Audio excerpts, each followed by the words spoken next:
Hi,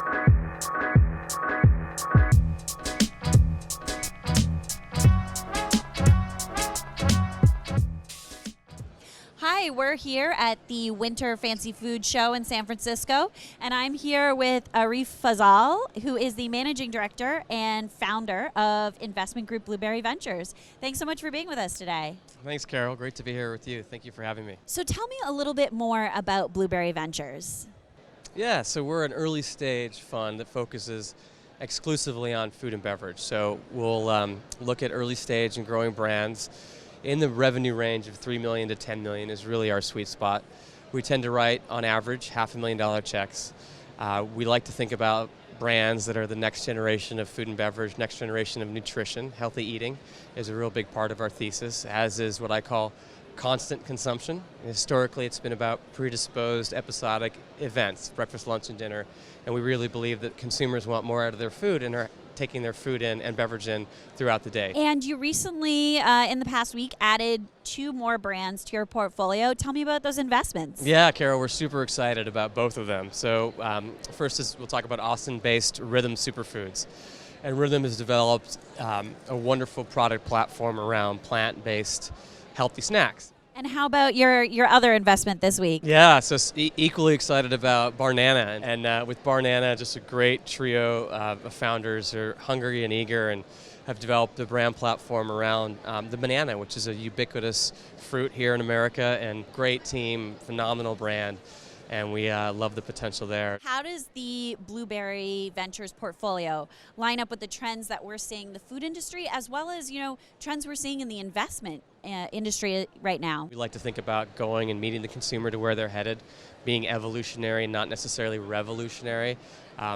Consumers are clearly moving to a world where they're eating more and naturally better for you, thinking about themselves and their health and well-being, and that food and beverage is a huge component of that health and well-being. So a lot of our portfolio is based on that very notion, and we see the data that suggests that more and more consumers are interested in organic outside of the big metropolitan areas, right? We see obviously the big food and beverage strategics that are leaning in, and they're understanding, looking at their core businesses and the challenges that they're having there around what are the next trends, and we're beyond fad and we're beyond trend now. We're sort of woven into fabric and sort of some of these principles. So we're here at the Fancy Food Show. What are some brands that you see that fit with the investment thesis that you're working off of? This year, more so than last, and more so than the prior, there's just more and more of these natural, healthy, better for you brands, and I think it's a good indication that there are more and more entrepreneurs who are playing in this space. There's obviously greater access to capital, greater access to strategic partnership, et cetera.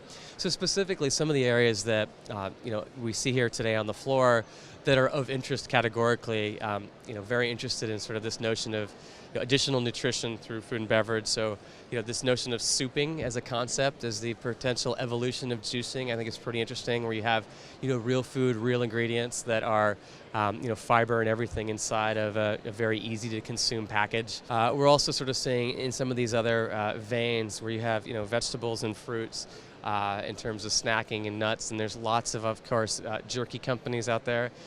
Different types of meat snacks. So, I always call myself, from an investment perspective, a discerning omnivore. So, while a lot of what we've done is plant-based and a lot of the thesis is based upon, next generation nutrition, I think there's a lot of opportunity in clean meats. So there's a lot of companies that are here today that sort of reflect that as well. We see that the retail interest in the specialty space is really broadening. Has that influenced investing within the specialty space as well?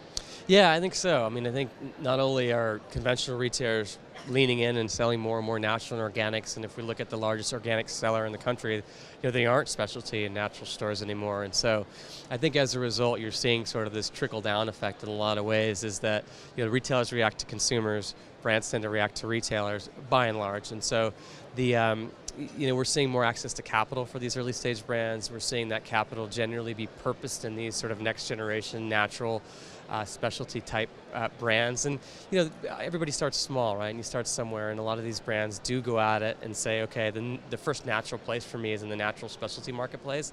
And they go and they bring some data points and initial proof of concepts through those places, and go out and use that to raise some money and and then go in sort of a concentric circle approach, and eventually, if things go well, end up in a conventional environment where they're bringing more of that natural and health and wellness to the conventional space. So it's great for the ecosystem that this capital is out there. That's a really interesting perspective. I think that's all the time we have for today, though, but thank you so much for joining me, and have a great rest of the show. Thank you, Carol. I appreciate it. Enjoy the show.